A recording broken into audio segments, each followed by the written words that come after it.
Hey there, food fans. Welcome back to the Food for ThoughtCast with me, your host, Melissa Reagan, and my co host with the most, Chef Steven Gonzalez. What's up, buddy? Hello. How's it going? I'm doing fantastic. How are you? Excellent. Fantastic as well. As always, yeah, for Yeah. sure. And I'm super excited because tonight we have a special guest. I So am joining us too. is Dominic Hawkes. What's up, Dominic? Good evening. It's great to be here. Thanks for the invitation. We're so glad you're here. Yeah. It's not often you can get three chefs together on a Friday night, but we did it. I know, Exactly. right? Here we all That's kind are. of crazy. It doesn't always happen. Yeah. Well, Dominic, I start at the top of every episode. We will ask each other, and I ask our guests too, what was the most amazing thing you ate this week? So I'm going to let you go first. Wow, most amazing thing I ate this week. I actually ate relatively boring food this week because I was actually at a teacher conference. However, I did get to share a nice meal in a Mexican restaurant. I had fajitas. I'm a sucker for a fajita, a really good fajita, because it's almost like having a buffet in front of me with everything. And I do like to have a bit of this, bit of that, and it's just the perfect setup. So I think that was probably the most exciting thing because the rest of the time I was in a conference, and so it was some sandwiches that were probably made the day before and things like that. So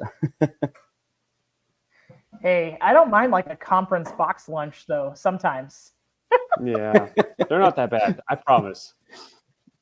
Did you have better than chicken or nothing. beef? Better than nothing. Yeah. Actually, I think both days it was chicken. I guess they were aiming as cheaply as they possibly could. That are healthy. We'll go for the positive note of it. Sure. Yeah, that works. Steve, what about you? What was the most amazing thing you ate this week?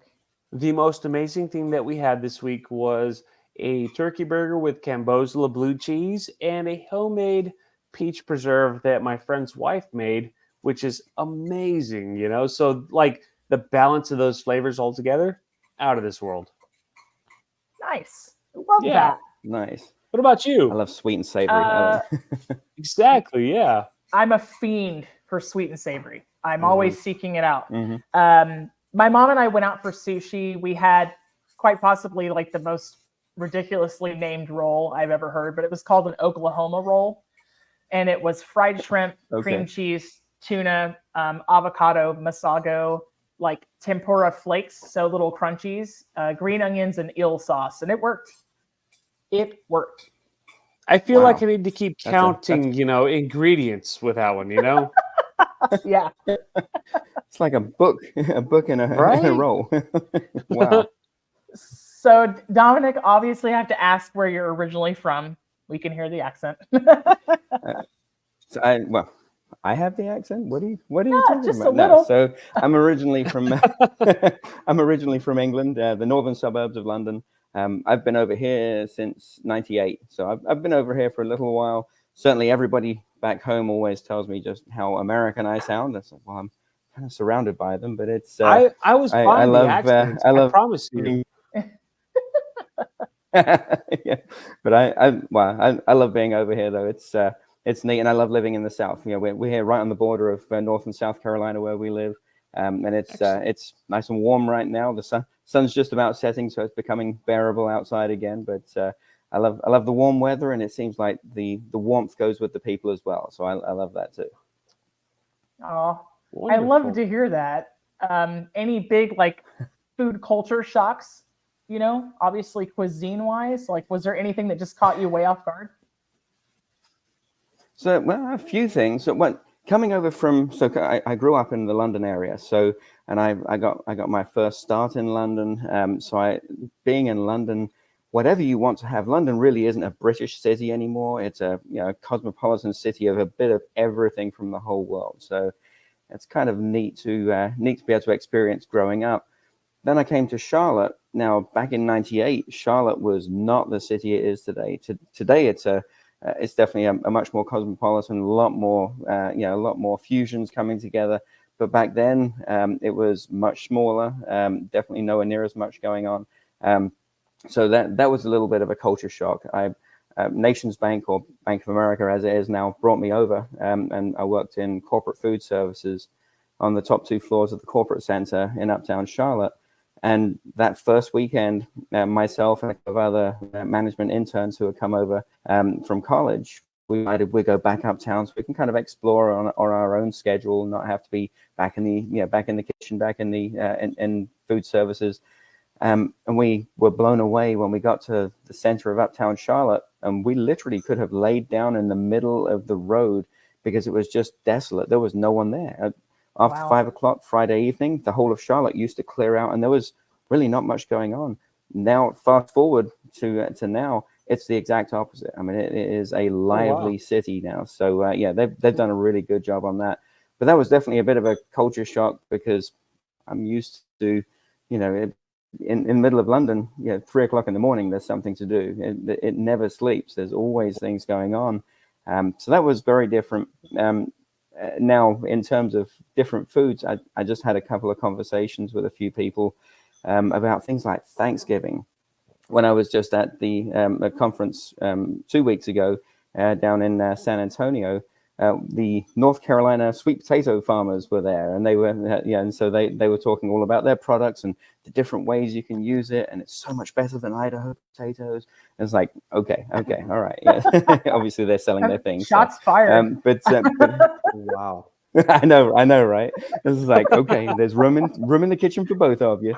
But the thing is, though, the big shock for me with things like sweet potatoes is when I came over here, having sweet potatoes at Thanksgiving and then piling a bunch of brown sugar on top and then marshmallows on top and baking that up. It's like, hold up, this is dessert, right? It's like, no, this is one of the vegetables. What? This is the most amazing country on earth. We can get away with calling candy one of the vegetables. This is amazing. It's dessert and a meal. That's how we do it. I know, right? But that kind of thing was like to us Americans to make it like that. Yeah, exactly. Oh yeah, I mean, it just unbelievable. So, but we can ruin any vegetable in the South. And I'm sure you put your twist on a lot of it over the years, have you not?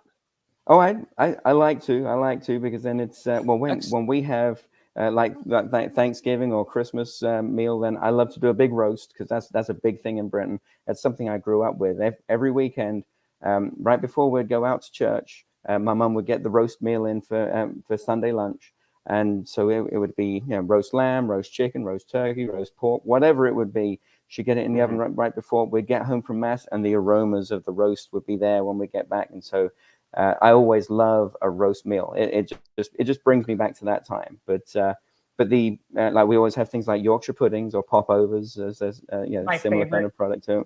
So they're delicious. So good. Yes. They're so good. But and it's funny because they came about from trying to stretch how much protein you actually have to eat. But now it's like we just eat them because they're really good. So, Yeah.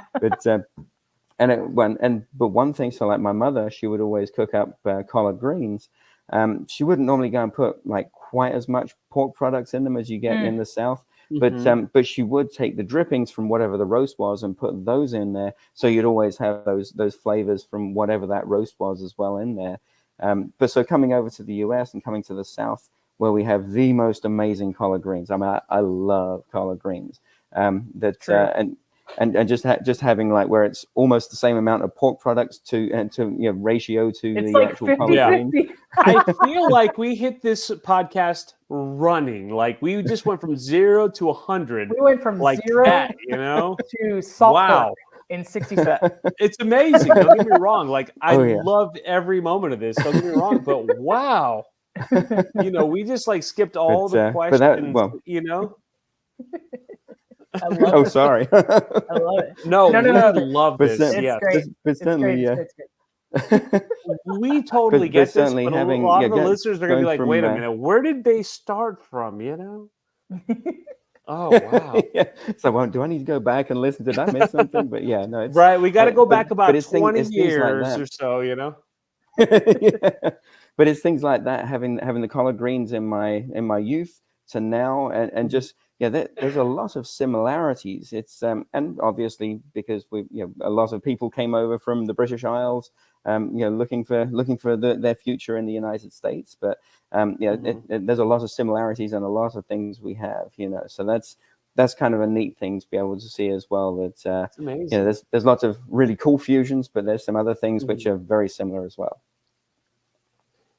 It's amazing because we don't normally think of these things like, even though you're from England and the South and things like that, like you think it's two totally different playing fields, but at the same time, here you are saying like, it's separate, but it's the same. You know what I'm saying? And I have never thought of it like that. It's amazing.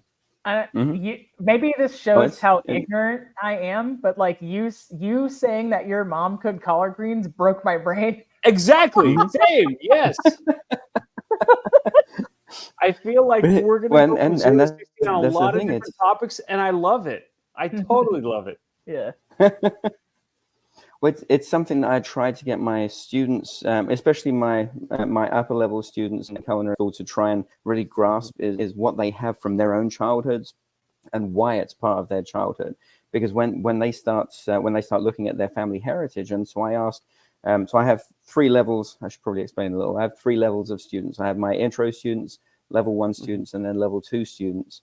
And so once they get to level 2, I have them for a full year in level 2. So I have an intro for 1 semester, level 1 for 1 semester, and then a whole year. So I get to really know them and their families. And that's when I start asking deeper questions, sometimes harder questions to ask as well, because I explain right from the get-go that I came over to the United States through my own personal choice, right? I wanted to see what was out there. I had this opportunity, and it's like I tend to grasp opportunities anywhere they come along in my life. But I have a good number of students who come through in my class who their families, and looking back in their heritage, they didn't choose to come. And then through the most heinous part of humanity is the reason why their family is now in the United States. But we now get the benefit of the things that have happened in terms of culinary, that we can honor their heritage and their history, and the things that have come from that. So we start talking about the fact that we don't naturally have okra growing in this country. Came over in seeds in the pockets of slaves that came across. When you look at a lot of the Tex-Mex fusions that we have, the fact is there's a big chunk of the country that was part of Mexico until after a certain war that went through. But it doesn't mean that we just stop doing some amazing flavored Mexican foods there, but then all of a sudden they start to fuse together with other flavors, and looking at the whole Louisiana Purchase. 2 weeks from now I'll be down in New Orleans, so I'll be enjoying some of that too. So I get my students to start talking about what kinds of things their own families have, and what kind of things they eat, what recipes that they have, and so they start bringing those in, or we start cooking the kinds of foods that they eat at home. And what we'll do, we'll actually produce that to be able to serve to teachers, administrators, and others. So we kind of spread the word on genuine, real food that's from their heritage, and it's so much fun. We really enjoy it. Chef, you have blown my mind. I promise you are on our level where we go from 0 to 100 like that. I'm going to take it back just a hair. I want to know. Okay, sure. So growing up in London, you did share a little bit, and I want to know what were some of the dishes that you remember growing up from the very beginning, like that just got you into culinary.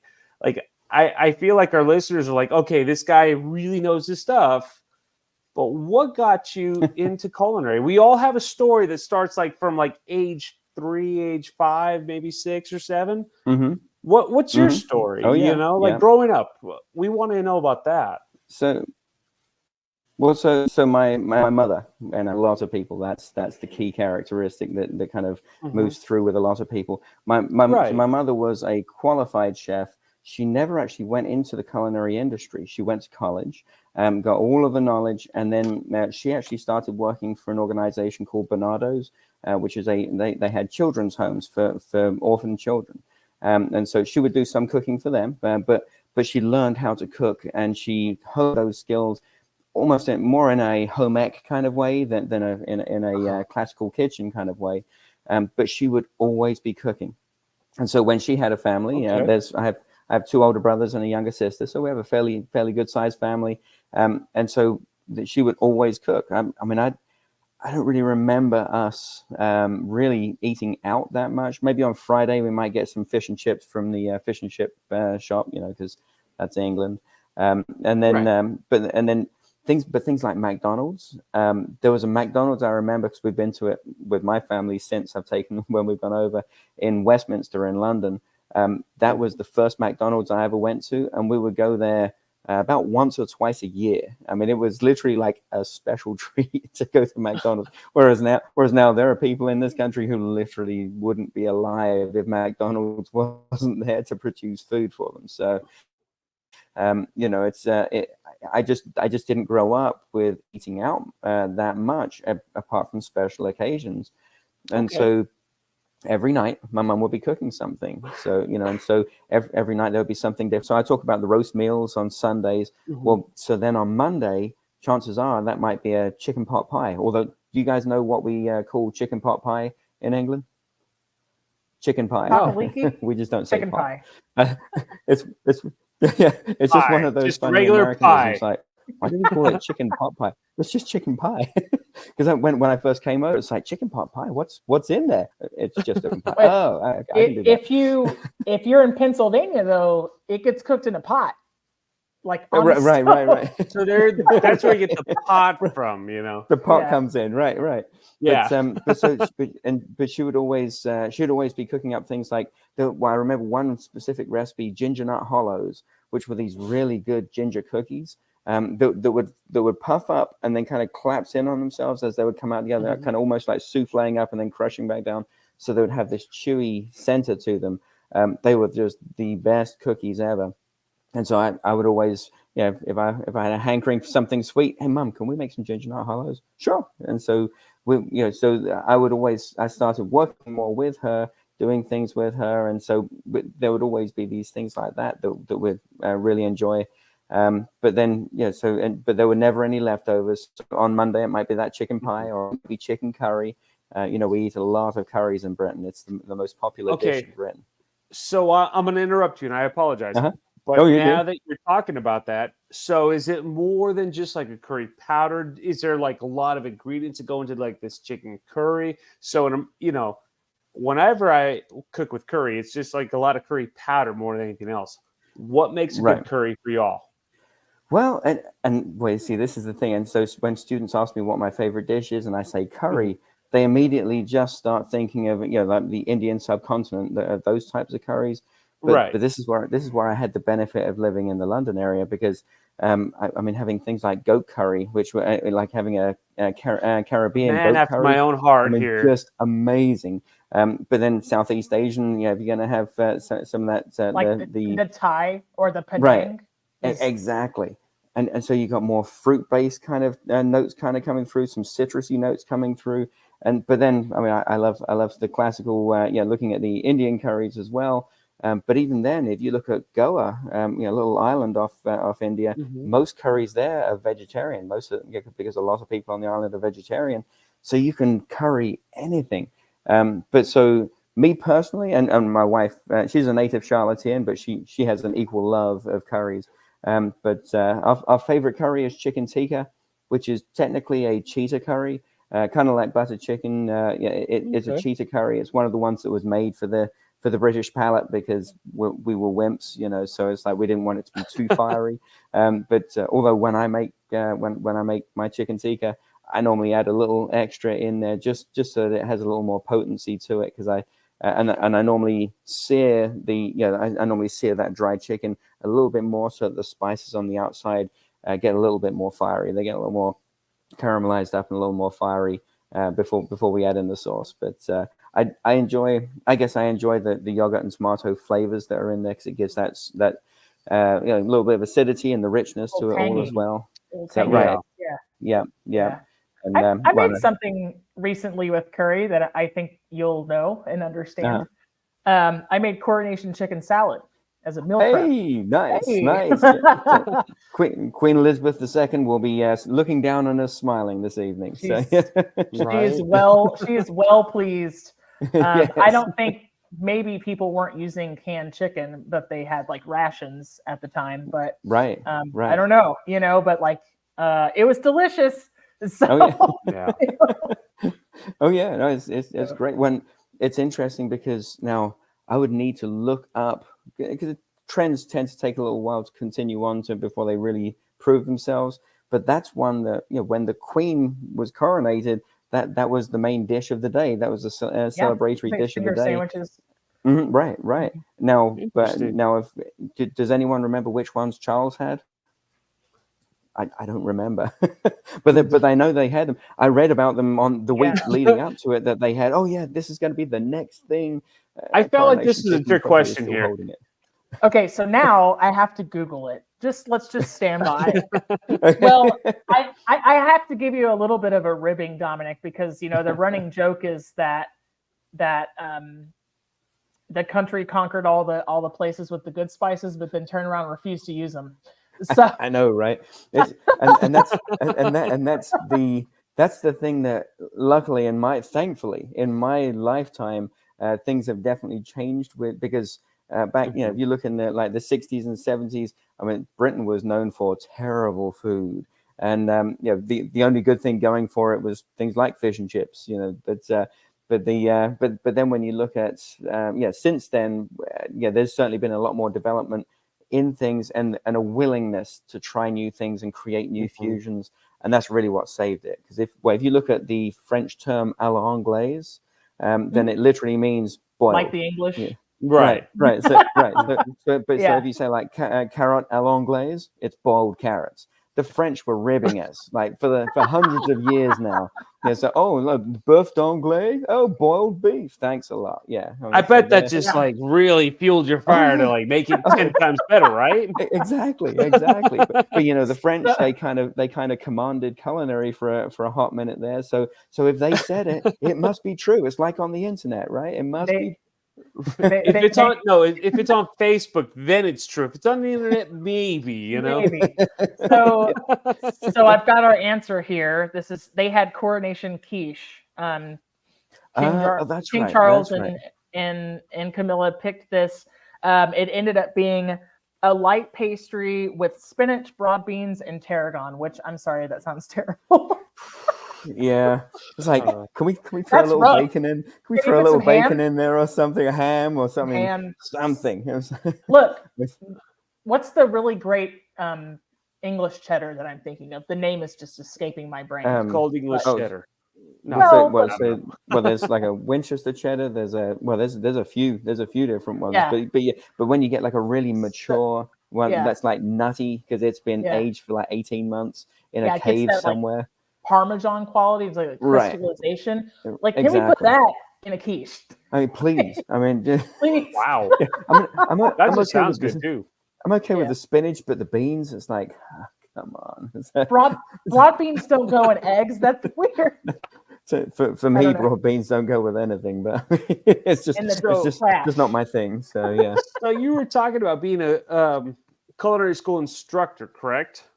Yes. Now, what is more of the style that you all do? So Melissa and I, when we went to culinary school, we went to a French culinary school. What's the style that you all teach? So that's a great question. So when we're back in intro, so I have students in there, they're like 15, 16 years old. Some of them come to me and say, oh yeah, mum doesn't let me in the kitchen because otherwise I might cut myself or burn it down. And then I have others who they cook every day and they think that they're already a chef.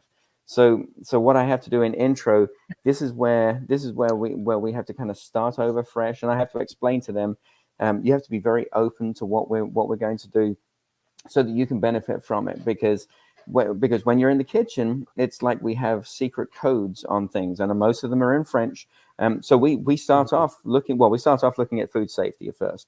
I have to make sure that they know how to wash these things, otherwise we're going to start killing people. But so we do a lot of food safety first. But once we get into the kitchen, one of the first things we start working on is making the basis for things. So we start making stocks from scratch. So we'll make Probably about 12 gallons or so of stock, and we'll put it into the freezer. So we've then got it ready to start doing all of our mother sauces. So they'll learn how to make bechamel sauce, velouté sauce, Espanol, tomato sauce, and hollandaise. So they'll learn how to make all of those. Well, but then I start having gallons and gallons of these mother sauces floating around. It's like, what the heck are you going to do with those? So that's when I'll have soup. Right. right. When we will also make soup as well. So like things like velouté, like what are we going to work with the velouté? So very often we'll use that as the base for things like making, like if you make a loaded baked potato soup with a velouté base on it, Right. and it's Yeah. right. Or, Yeah, exactly. there you go. Making a pot pie. I mean, Yeah. so we'll start putting them into action so they actually start seeing what we do with those. But I tell them, if you can make these 5 sauces, then you can make the vast majority of what you need in the kitchen. But you need to know the techniques. You may not remember exactly the recipe. You may not remember, 50 grams of flour, 50 grams of butter, 500 milliliters of milk. Right. We do actually do things both metric as well as standard measures, just because they need to know it, because it's because that's an important thing as well. Even But though everybody knows Yeah. that weighing things is way more accurate. Now I need you Right, to do me a huge favor. So you said you have some kids who don't know very much, and then you have some that think they're chefs. Yes. One of my pet peeves is the ones that think they know everything, who are like, I'll challenge you and you and you, and I'll cook you and then you taste their food and it's not the best. Right, exactly. Do you ever tell them like, hey guys, we're all here to learn. You're a sponge. You continue to learn. You don't know everything there is to know about cooking, because again, you try their food after they've been talking a big game and you're like, this is bland, this is spongy, this is horrible. Do you ever like try to like bring them down to like, we're all the same? Oh yeah, we're all students here. Absolutely, because I mean, and obviously there's a professional way to do it. Like you're not just gonna like tear them down, but you're gonna be like, hey, this is good, but I'm not going to Gordon Ramsay them, cut them off at the shins, but I kind of do that sometimes. It's fun, but at the same time, you're like, okay, well, let's not tear them. Let's not just discourage them from. You want to like crush somebody's spirit. Exactly. When that's the tricky thing, is that you have to find that balance, because with some students, they'll like, if it's a 15-year-old student who's never really experienced anything like being in a professional kitchen, it could really turn out to be a great thing. It could really turn out to be one of the worst things for them, because if someone just starts bellowing at them, that's the only memory. And for a lot of kids these days, they'll just shut down, and then you're not going to get a thing from them. Exactly. I'm always. So go ahead. So.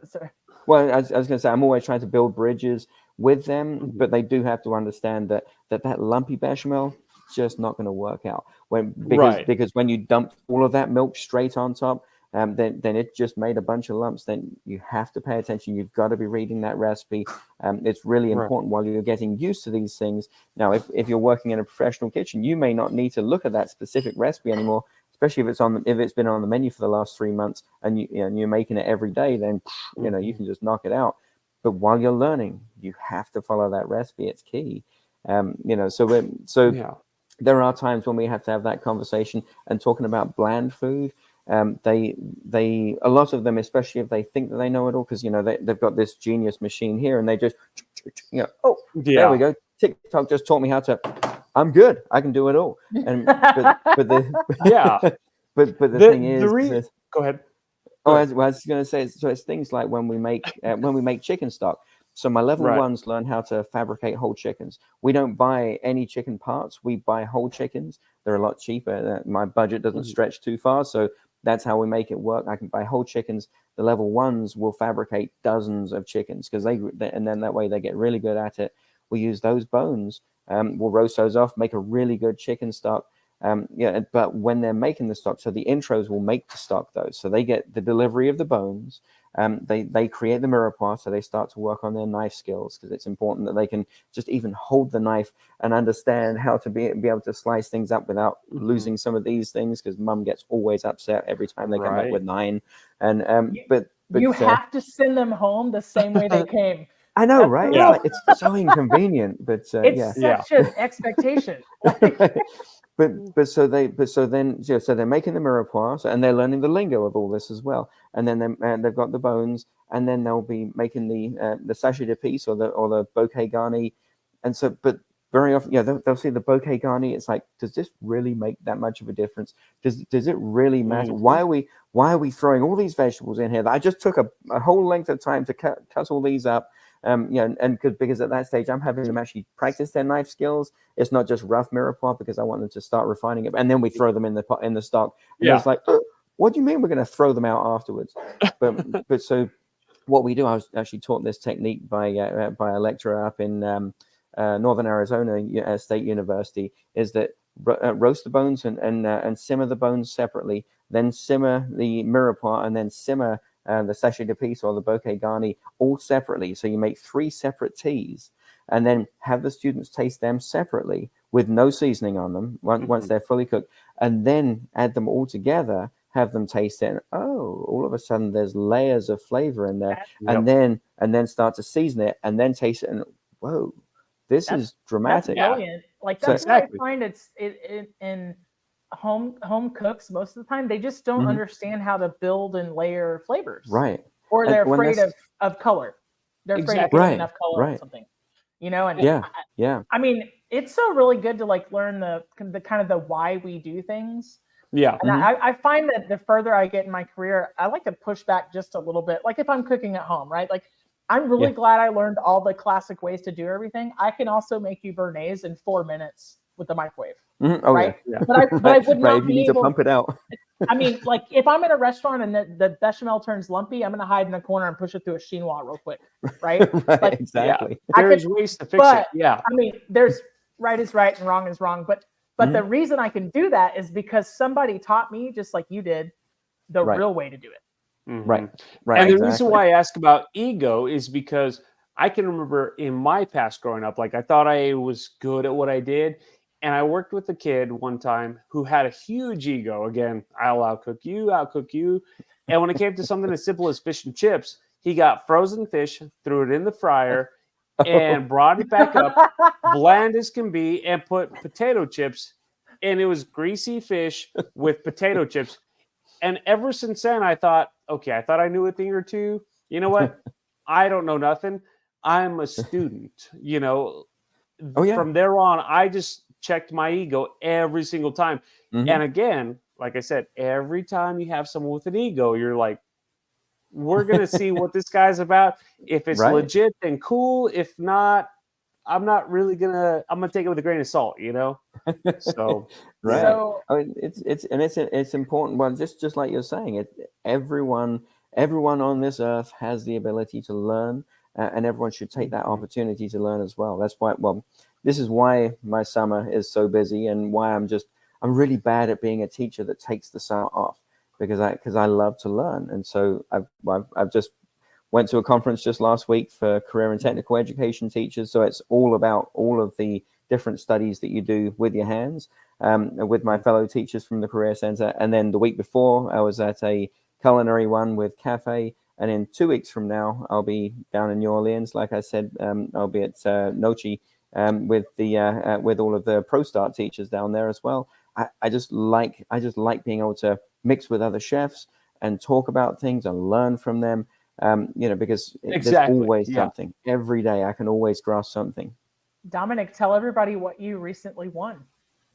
I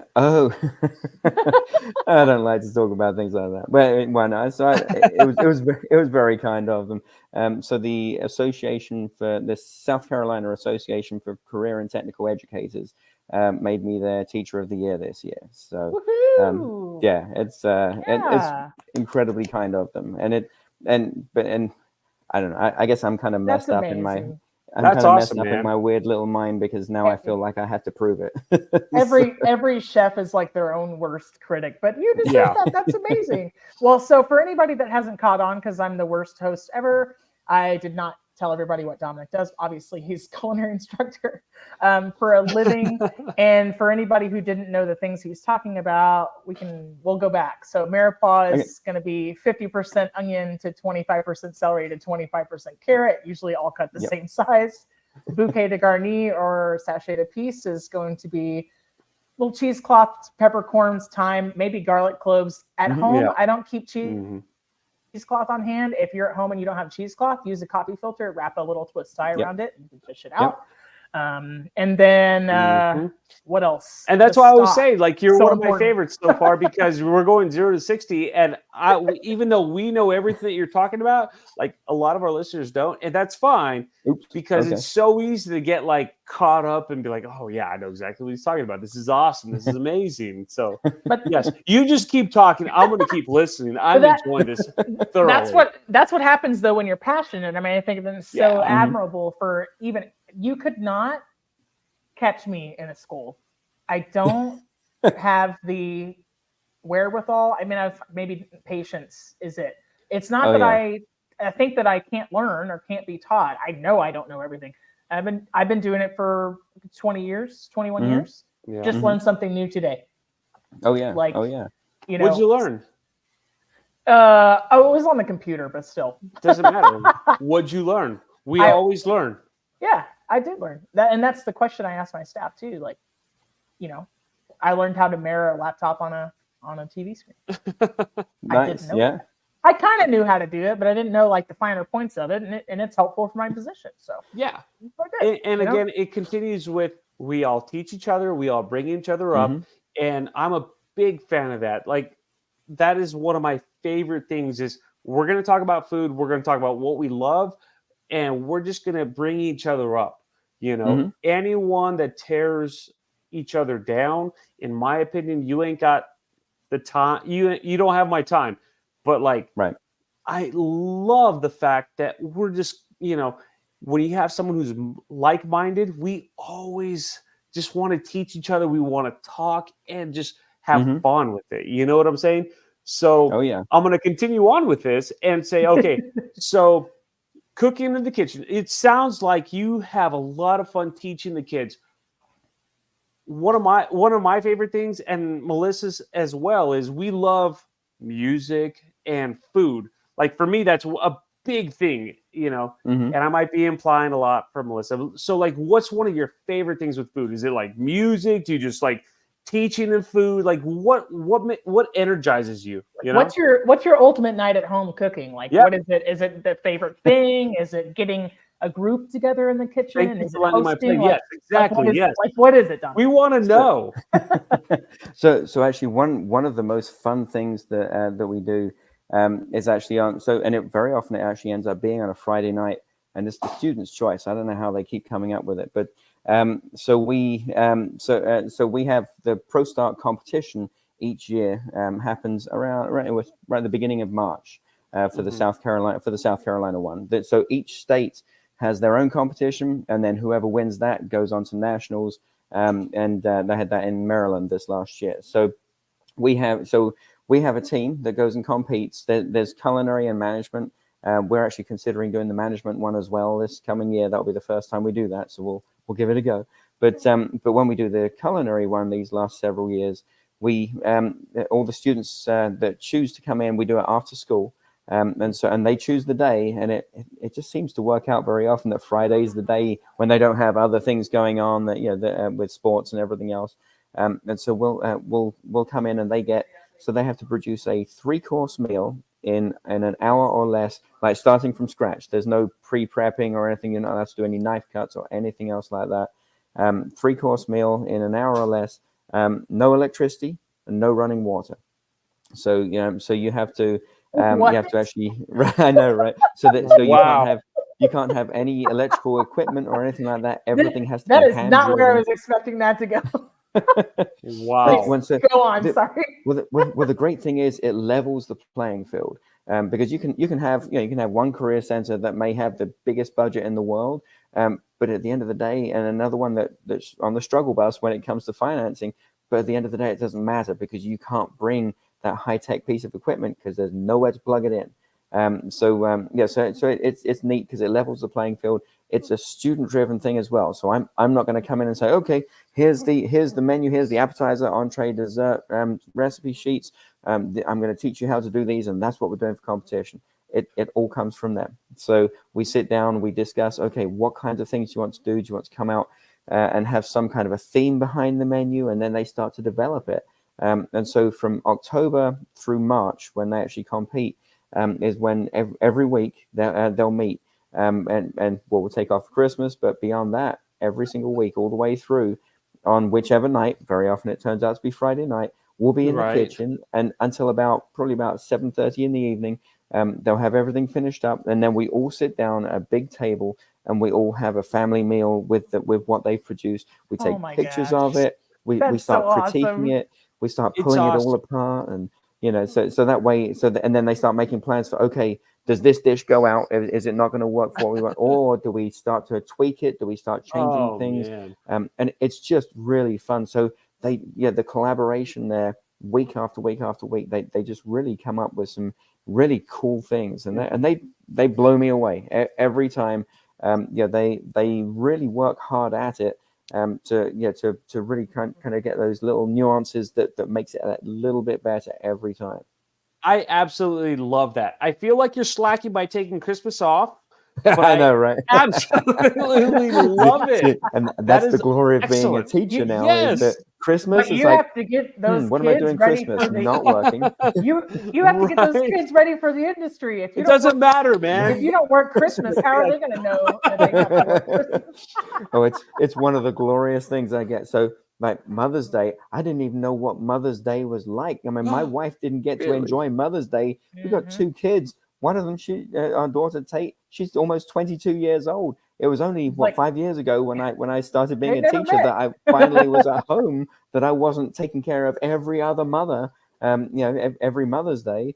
I know, right? I'm sorry, honey. But I was going to say, what did you have kids when you were 4? You don't look a day over 22, man. What's going on? Oh, I'm not sure about that. Yeah, right? No, you're very kind. Yeah, I don't look bad for an 85-year-old. No. Actually, I normally ages you just a little bit. It's okay. Well, I normally have a little more hair than I have. Right, it's starting to come back in again. I literally just shaved it off a week ago. Wait, what day is it today? Friday. So 6 days ago, I shaved it all off. One of my students, unfortunately, has leukemia, and so he's battling right now. He'll have one more batch of chemotherapy coming up this next week, and they've just taken out some of his white blood cells. They're creating CAR T cells, which are like super white cells. So they're genetically modifying them. They're going to infuse them back into him in a couple of weeks, and that's going to fight the cancer. So we're gonna grow hair together. So he's I tell you what, he is one of the strongest people I know. And so he and all my other students just inspire me with what they do. So I try to be in the middle of the thick of it with them all the time. So, but they are awesome. Wow. That's incredible. So when we talk about, obviously you're doing more than just teaching food, you're changing people's lives. And I think food has the ability to do that, because it's a common ground. Most definitely. I mean, it's just a relationship builder, right? Even if you don't have anything else in common with a person, like we all need to eat. We all like to eat, right? Right. Hopefully. Yeah. That's amazing. If you've been around for a few years, you probably do. So you probably need to at some point, but it is. I think it's just so much more than that. That's. I'm gonna try not to get choked up, but that's really amazing. Right. I saw your Facebook post about it. So when we get off of here, I want to see if maybe there's any more information about maybe how we can help. Yeah. But that's incredible. It's amazing because food brings people together. I was telling Melissa in our last podcast. So I was in Austin a weekend or two ago, and we went to a concert, my wife and I, and then afterwards we went to a bunch of food trucks. And we went to these food trucks that were like Persian-based, Iranian and Saudi Arabian, stuff like that. All I know about that is that food brings people together. They'll share meals with complete strangers. And that's exactly what we did. And we made friends with this one guy who lives in San Diego, but he's Iranian and knew nothing about the guy. But we're like, here, try some of our food. And he's like, try some of my food. And we're just having a good old time. And that's what I like about food is, everybody has something to share, one of Oh their yeah. favorite meals, things like that. And it was just an amazing moment, you know? And Right. it Right. sounds like a lot of your students, they collaborate with each other. They help each other. Again, we're all helping each other out and learning together, you know? Mhm. It's an Oh yeah. amazing feeling. Yeah.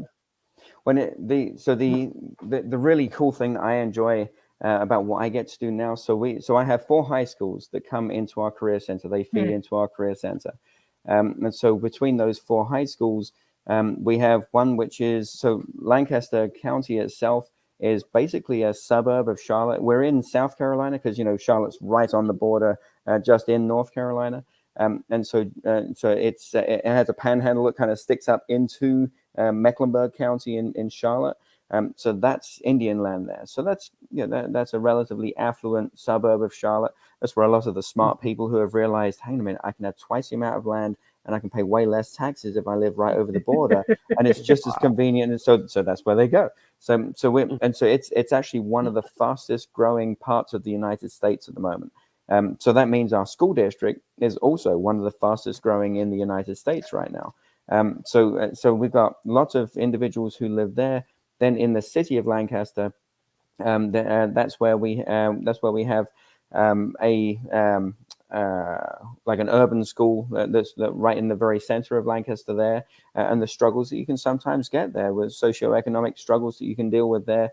And then we have 2 other high schools over on the eastern side of the county that are both rural schools. I mean, they're literally in the middle of a very rural patch, and so the struggles that you get working there as well. But then But between those 4 high schools, when they all come into culinary, so everyone gets a uniform, and so everyone's dressed the same, and so none of it matters. And so when we're all together, you wouldn't be able to tell from a student from one school to the next. It doesn't matter anymore. So, and it all comes about through the food, and they all have their part to play.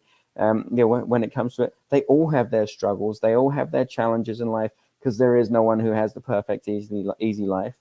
But when it comes in there, when they all come together in there, it doesn't matter anymore. We all figure it out together. Magic. So yeah, we have on every Monday we have students come in.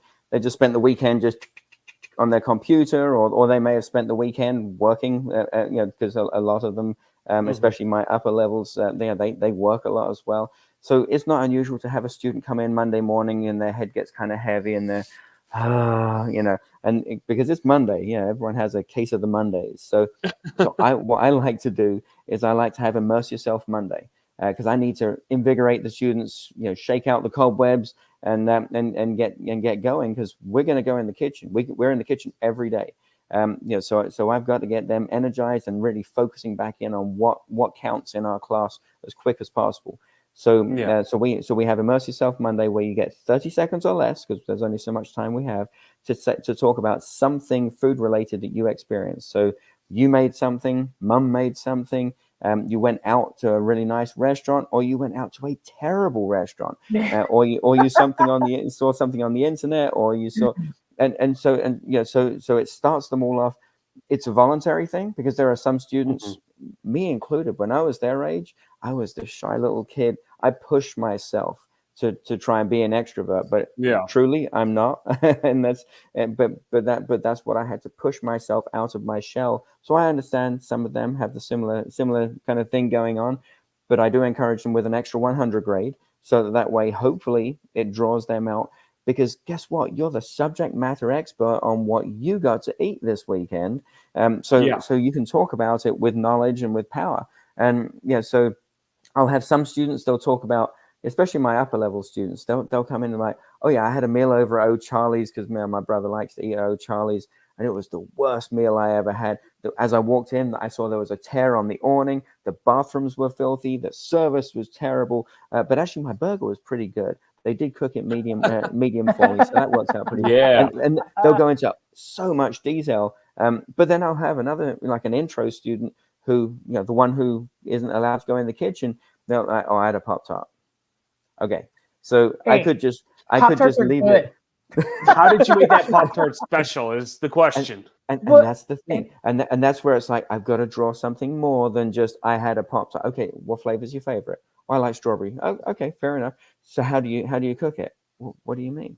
Well, so my daughter, she likes her ones to be kind of steamed. So she'll place them one on top of another, and she likes the brown sugar Pop Tarts, cinnamon brown sugar ones. So she'll place them into the microwave, one on top of another for 19 seconds, because it steams them just perfectly, so they have that soft edges. But then others, if they want to have it with that crisp edge, you put them in the toaster oven, so you get a nice crisp edge to it, but and then it's equally hot inside.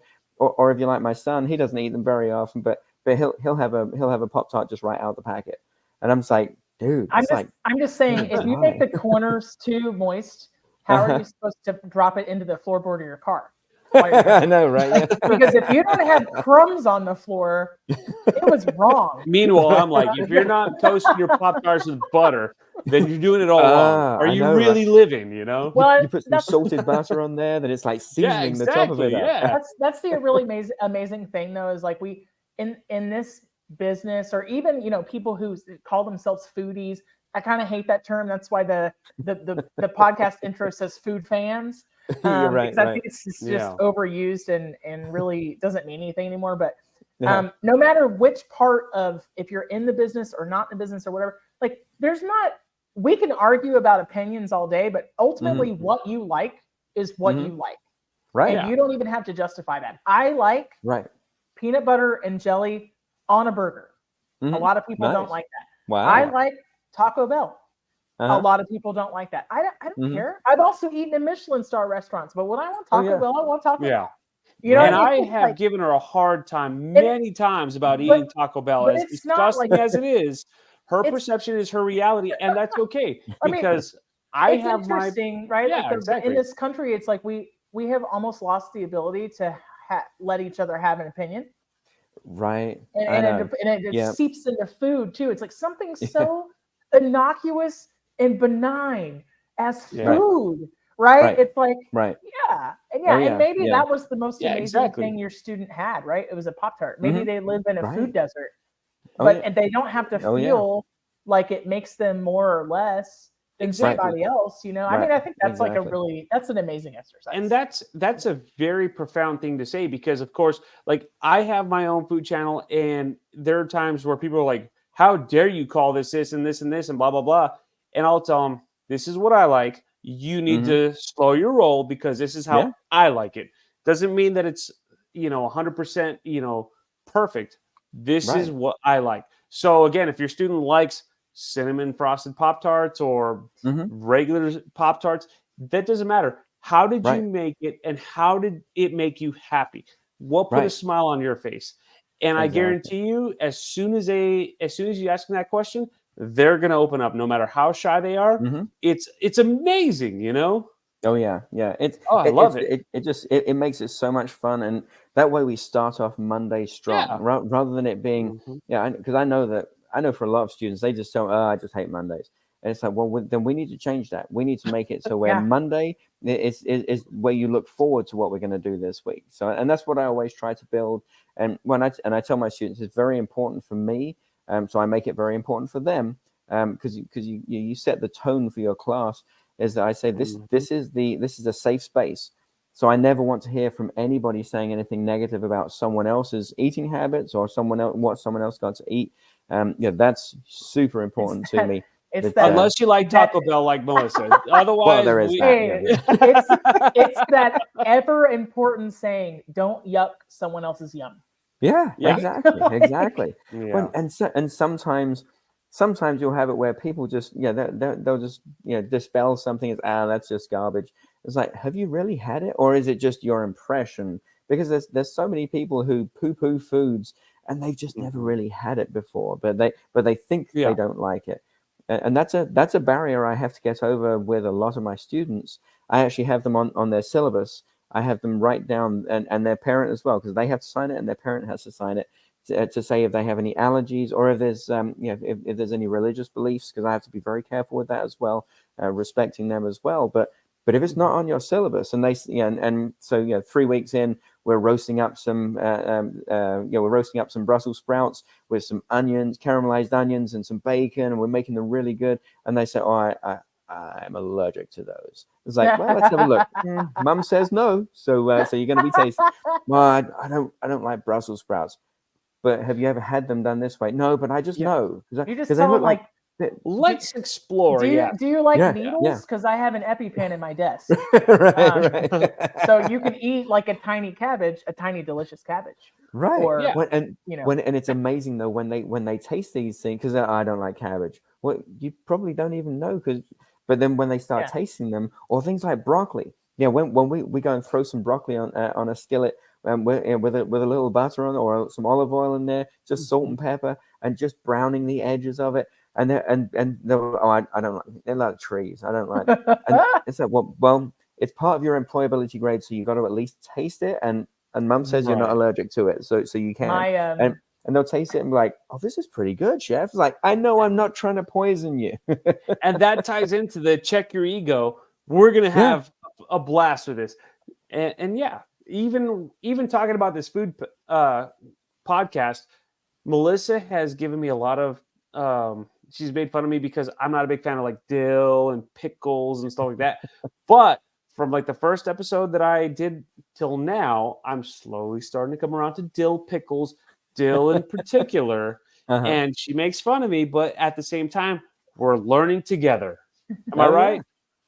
Indeed. Yeah. Well, and I was gonna say, like, it all depends on what you ate growing up too. The stigma around certain things. My stepmother only ever had asparagus out of the can when she was a kid.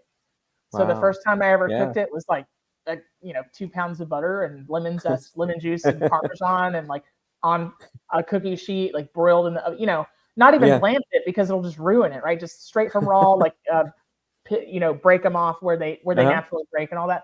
Yeah. And she was like, oh, this is incredible. But at first she was like, I don't like asparagus. I was like, what? You're a grown person. How do you not like asparagus? Yeah. She loves it now. Right. Well, you're absolutely right though. What you grow up with.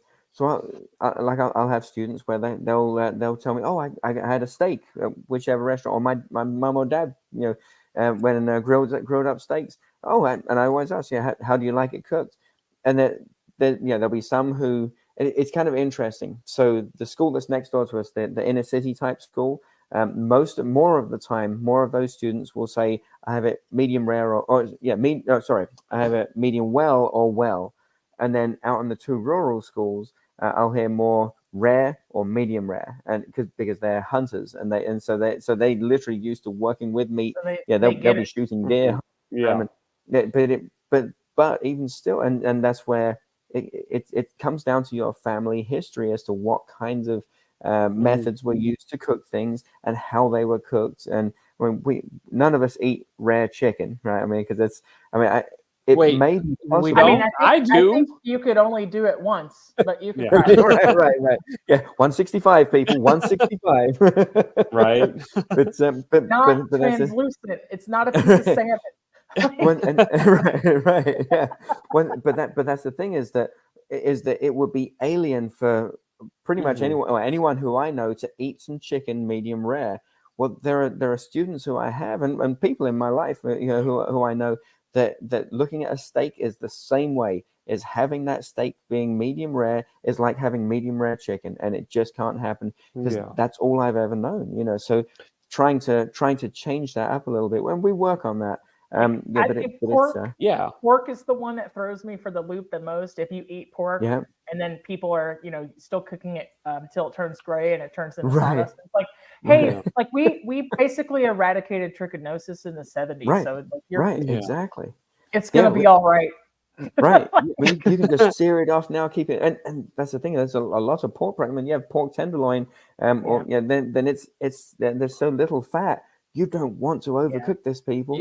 But it's been ingrained into a lot of families' history that it's like, oh, we cook it until it is done and dead, and then they wonder why they're chewing away on this rubbery. Right? Because there's a lot of trauma associated with that, especially absolutely. In certain cultures and people groups, and they were forced to eat crap, and it wasn't quality, and people got sick and died. Right. I mean, I get that. Oh yeah. So, Chef Dom, have you incorporated any like English food with your curriculum? So let's see, when is it coming up? It's coming up soon. Oh, I love it. In the Yes. fall. So I have to have it marked on here. So let's see. So we have the British Food Fortnight starts on the 20th of September, Yes. and the fortnight isn't just a computer game; it's 2 weeks. 2 Just weeks. so people know. Yeah. And so but yeah, so the British Food Fortnight will be coming up in September, and so we will be cooking up some different foods, some different British foods for people to enjoy.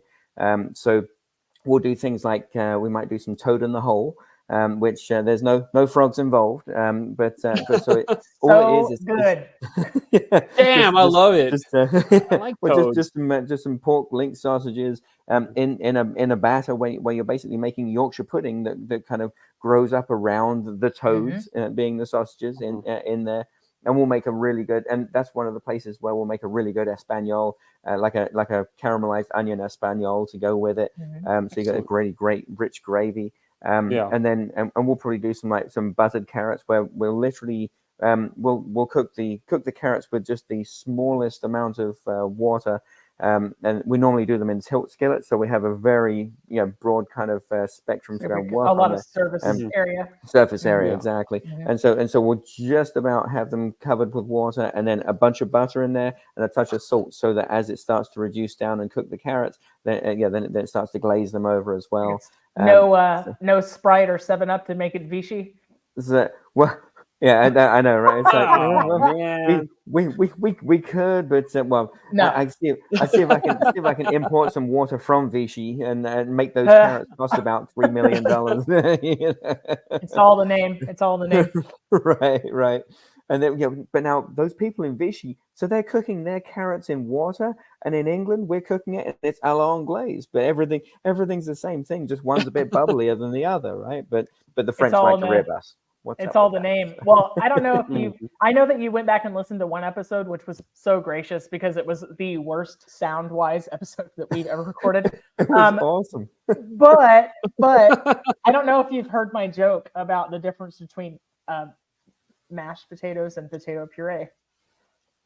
If I did, I don't remember it. Tell me. $3. Yeah, there you go. Yeah. Right, I know, right? What's like when you have garbanzo beans and chickpeas, what's the difference? Oh, about 50 cents a can. Yeah. Spanish and turkey is the difference. Right. Yeah. Right. So it's yeah. But it's so we'll also make every year we make banoffee pie. So there's so banoffee pie is delicious. So you have a graham cracker crust, then bananas, because it's banana and toffee. So you put the bananas in there, and then you go and make toffee. So you get cans of sweetened condensed milk. Don't open it. Put them into boiling water for about 3 hours. And don't if anyone at home does this, don't let that water boil dry. You'll make a bomb. And it'll be a bomb with like napalm that's coming out of it. So you have to be very careful. Once they're, but leave them completely sealed. Once they've finished cooking, take them out and let them cool. Don't try and open it while it's hot, because it's going to come out and it's going to leave a mark for a long time. But so then you pour that over the top of the bananas, and then you put whipped cream on top of there. And if you want to, you can throw a couple of chocolate chips on top, but that's just extra garnish. But so you have this unbelievably rich pie it's a classic in Britain. But now I have another story behind it as well, because when I was looking to get into education, it's a tricky thing if you ever try and get into education, because you have someone who's a subject matter expert, but they're unproven in terms of being in education. And it takes someone who's willing to be very patient, who's willing to break things all the way down to their very, very basics, and to be able to take the time with students, because sometimes it doesn't sink in the first time or the third time or the 12th time, and you have to be willing to take that time with them. But so it's when I was interviewing, so I went to interview at Lancaster, where I ended up in their career center, and just looking at it from my perspective, this was the place I really wanted to go to, because it had where I could make a difference. There were some other school districts I went to that were certainly a lot wealthier, and so they had I didn't think that I'd be able to make as much of a difference in some of those children's lives by being there. And it's turned out to be quite true. And that's really the awesome thing that I love, that it all came together. Because my wife is a genius, Courtney. So she's an art teacher, and actually she's just transitioned into elementary education. She loves the littles. But she's hey, somebody has to. But she was like, why don't you make banoffee pie? I'm like, isn't that bribery though? And she was like, who cares? You're trying to get the job, right? And it's like, okay. And she's like, you're trying to get a job, smarter, like, trying to harder, prove you can cook something, right? I'm like, I guess. So we got we got these small jars, that like wide neck jars, but they were short, and so I made the banoffee pies in those, took them in with napkins and forks and everything all ready for them. And so right at the beginning of the interview, I was like, and I brought you a gift. It's not there's no strings attached. Just let me know. And but they were like, oh, that's great. But now the whole joke goes around. So I knew that the interview had gone pretty well. I was feeling fairly confident, because it wasn't one of those 30-minute interviews where it's like, well, it was nice meeting you, and we'll let you know. I was there for more than an hour. They took me over into the classroom and into the kitchen to introduce me to my predecessor, who now works one county over. So we're great friends, and we collaborate on a lot of things. And he's really helped me enormously in my career so far as well. But then it turns out with those pies, those two administrators, they took them out the back and they're eating them. One of them is literally like, trying to get the last scrapings out. That's how you know you're doing it right. Oh yeah. So word then gets back to the State Department of Education in South Carolina. Steve Senf, who was, I probably shouldn't say names. That may or may not be his name. We're all friends here. It might or might not have been. I can believe it. He's retired now anyway, so it's all good. But it's funny because he made the announcement in front of all these other new teachers. I was in a room of, it may have been 100 other brand new teachers who were about to go into the classroom in about another 4 weeks from then. During the summer before I went into education, and he was going right here. He recognized some people in the room. He was like, "Oh yeah, Dominic Hawkes." He said, "You're the one that made the bribery pie, right?" It's like, ooh. It's like, well, it worked. Yes. Okay, yeah, I guess it did. So that's. I think when they finished the interview and they did the classic, "Do you have any questions for us?" I would have just been like, "I'd like to know if any of the other applicants brought you pie." Right. I want to know if there's pie for me. Drop. That's what I'd be about. Where's my pie? Now you got to go to everything with pie, you know? It worked out perfectly in the end. Dominic, you are an inspirational human being, and I love to see chefs that give it back. And I mean, it's obviously called the service industry, and we're all out here doing that in one way or the other. But man, when you're giving back to kids, that's really something extraordinary. You have been super generous with your time. I want to finish this up with a speed round. And go ahead, Steve. Okay. I was gonna say, we just appreciate it. Yeah, this is amazing. 100%. So we'll have you back on for sure, because I feel like we could just talk food all day and it would be wildly entertaining. At least you're entertaining. Our listeners just tolerate us. But for the speed round, I have to ask you any culinary heroes. Culinary heroes. So I think George Auguste Escoffier is my hero, because if we didn't have the organization in the kitchen and the professionalism in the kitchen, then we wouldn't be regarded for anything that we do. So that's a biggie. That's a real biggie. So that's I think that he's probably the one that I hold up, even though he hasn't been around for a few minutes. His system still stands. That's solid. What about worst thing you ever ate? Worst thing I ever ate. Wow. Don't name names, obviously. So this is the speed round. Sorry. No pressure. So I back in '95, I went to work in Dubai, and I had we went out for a meal, and we went to a restaurant where there was a menu that it was all in Arabic. I mean, this wasn't an Americanized kind of restaurant or anything like that. And it's like, I'll have that. And it was literally just pick and mix. Like, I'll have this one and we'll give it a go. And there was one that came out, and I think it may have been like a heart or something that was just steamed, and it was that wasn't my one. Thank goodness. And I didn't eat that, but that was probably one of the most terrifying things. And the look on the face of the individual who got that, they're just like, I don't know if I'm going to be able to eat that. But yeah, that was probably one of the most terrifying things I've seen come out on a platter before. But it was brought out with great fanfare. It's like, Coeur l'Anglaise was not your choice. No, right. Can't think of anything sadder to do with a heart than boil it. I know. It was just kind of steaming on this plate, but they brought it out to great fanfare. Like, it's like, it's the equivalent of like boiling Brussels sprouts. Some people it just smells like a fart. Some people, but you can make it better, you know. What about a restaurant bucket list? Anywhere that's on your bucket list to go eat? Well, so I mean, I would love to do like the French Laundry, or I mean, there are lots of restaurants in lots of cities that I would love to go to.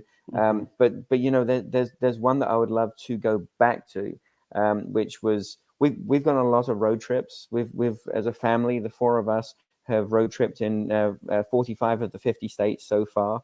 And so, but one of them, and it's really not a foodie thing, but we were in Nebraska, and we're in the middle of nowhere. And we were trying to get somewhere, or we're trying to get to our next hotel. We normally don't book up hotels until we're actually on our actual road trip. We'll just pick up like, okay, we're about 5 hours away from there. Boom, we're going there. And it's so much fun. Every day's an adventure. But this is the thing though. So we're in the middle of Nebraska, in the middle of nowhere, Nebraska. And we needed to get to the hotel, and we're now hitting about 8 o'clock. We've still got a couple of hours of driving to do. The sun's starting to work its way down, and we're like, okay, well, let's find somewhere to eat then. Crap, there's nowhere to eat. There's nothing. There's cornfields on both sides for miles. I mean, it's beautiful and it's peaceful, areas, but it's just there was nothing there for miles and miles. And so we ended up. There was one place that eventually popped up on Google Maps. And it said, okay, so it was in Strang, Nebraska, which if anyone's ever in Strang, Nebraska, yeah, I know, right? But love it. But the funny thing is, I still remember that place. And one day we'll go back there. We don't go to Nebraska that much. We just happen to be circling back around from. We had been all the way through. I don't think anybody North does and South on purpose. Dakota. Right. Well, we'd gone up to Mount Rushmore, come back through Wyoming, and we're circling our way back through Nebraska on our way back to North Carolina. And so, but we stopped in it's Bubba's Eat Anytime in Strang, Nebraska. So if anyone's in the area, go eat there. And I check it. So every now and again, I'll go and I'll Google it just to make sure that they're still there. Because the thing is, so we were all hungry. We all wanted to eat something. And we were literally just looking around like there's nothing around. And we just came across this one. It's like, okay, it's like half an hour away. So let's go. Let's give it a try. And see, because there's nothing else. It turned out that there was something for all of us to eat. It's not a fine dining restaurant or anything like that, but it's good home cooking, nice, easy eating food. And so we all got to sit down. We all got to eat a really nice meal. The owners were sitting over at the bar. They gave the kids like these little pocket flashlights with the Bubba's Eat Anytime on it. Yes. The hospitality that night was literally it's burned into our memories, all four of us. And our son was pretty young. I think he was probably about 5 years old at that stage. He still remembers it because it's burned into our memories because of the hospitality that they showed. That's a big deal for me. I've been to, I mean, when I was younger, one of the first places I worked was at the Ritz Hotel in London. I mean, it's just a spectacular place. I love taking my parents for afternoon tea there. Nice. But the fact is, there's an expectation of hospitality there, and it's very, very formal. But this place, that's something different because they went out of our way to make us so welcome that I'll never forget it. And anyone who's in the area of Strang, Nebraska, go check it out because it's the best place to be. They're good people, and that's what it really comes down to. Is that all of it comes down to relationships, right? And within an hour of us being in there, they formed a relationship that we will never forget. All four of us, we will never forget it. So the food brings you in, the service brings you back, huh? It does. It really does. Yeah. Sorry, long story, and that's really not. No. I'm not good at speed round. I suck No, at no, this. no, no. Right. No, I love that so much. You've been an incredible guest. Is there anywhere that people can find you, like on social media? Do you want to be found, or Sure. Another. I got to keep it a short story. I know. So I'm That's terrible okay. at this. No. Actually, we're fine on time. I just didn't want to take so much of yours. Okay. Well, I got all summer, when the pandemic hit, so I started teaching in 2019. So I was just about getting the hang of the day-to-days right before of the teaching, first big and then historical boom. event. Right. I was like, oh crap. Everyone has to go home. We're flattening the curve, people. Flattening the curve. 2 weeks, we're going to be back. Okay. And so 2 weeks until it's 3 years. You're right. Yeah. And so we come home. I got my laptop. We got our Wi-Fi, and I'm like, okay, I got to try and stay in touch with my students. I got to try and figure out how to stay in touch with them. So what do I do? Man, you started a TikTok, didn't you? So, no, I avoid TikTok because otherwise I might get invaded by someone or something. Sure. but I did do YouTube though. So I and it's funny. Some of my earliest videos, I mean, even my latest videos now, they're certainly not professional by any means. They're not good at all. But all I started doing was recording sometimes what I was cooking for dinner. If I was making an omelet, then I'm filming making an omelet. Or if Tate wanted to make some cupcakes, then should be in the kitchen. Oh, let me film it. It's like, Dad, just leave me alone. Jack made a buffalo chicken pizza. It's like, oh, let me film it. Come on, But man, you were like a content hustler before it was even a thing, right? It sounds like. So I would make a video every single day, and it takes some time to do that, especially when you're not very good at editing and things like that. So, but I would make a video every single day. In the end, after like about 6 months of this, Courtney was like, "Can we not just cook and eat a dinner?" It's like probably maybe in about 3 years. So every day I would just and sometimes so I went through making like the 5 mother sauces, and then I'd make lasagna with it, or I would make we'd make all sorts of different things, just so I would have different videos. And so now I've built up and I've continued since then. I've done less of it now than I used to. I've been working on some other projects, but so now I've built up a big a big thing on a big amount of a library on there. I've recorded my curriculum on there as well, and I've got all sorts of things on there that it's now a great resource for my students. And it's funny. I don't look on there very often, but my son was asking me the other day, so I looked on there. I get about 25,000 views a month on there, and I think it's about 1,000 hours of viewing each month. So people are looking at it. I have other instructors who tell me that they use it from time to time as well. And so it's been kind of a neat project that I'm not the one who's like and subscribe. I mean, it's just I made this for my students. But people did. That people apparently. use it. Right. Well, So, hey, that's what's the name of that channel? Yeah, what is it? Oh, so Chef Hawkes, Hawkes, right? It's got the E on there. Oh yeah, I can do this right there. Yeah. So just and I think you can either put in just Dominic Hawkes, or you can put in Chef Hawkes. I think either of them work. So nice. Well, we're gonna drop that link in the show notes if that's okay with you. And then cool. Thank you. I appreciate that. For everybody like and subscribe, right? Right. For everybody who's listening, thank you so much for listening or watching us on YouTube. This has been an incredible guest for us, Dominic. Thank you so much for coming on. I'd like to have you on again in the future if you're down. I'd love to. This was awesome. I really appreciate being asked on this. Thank you so much. Food is like, it's storytelling too. Like that's what we're doing. Exactly. And so that's why this is kind of like so cathartic, and listening to just 3 people just kind of like shoot the breeze and talk shop. So for everybody out there who's listening, we will have some info on Dominic and a little bio on the foodforthoughtcast.com, where you can see it's been updated with our new logo. Shout out to Steven. His name is also in the Apple Podcast notes now as official co-host at the Food for Thoughtcast. But yeah, we're going to get on out of here. So I hope you both have a good night. Thank you so much. Thank you very much, Chef. Thank you. Appreciate it. Bye. Bye.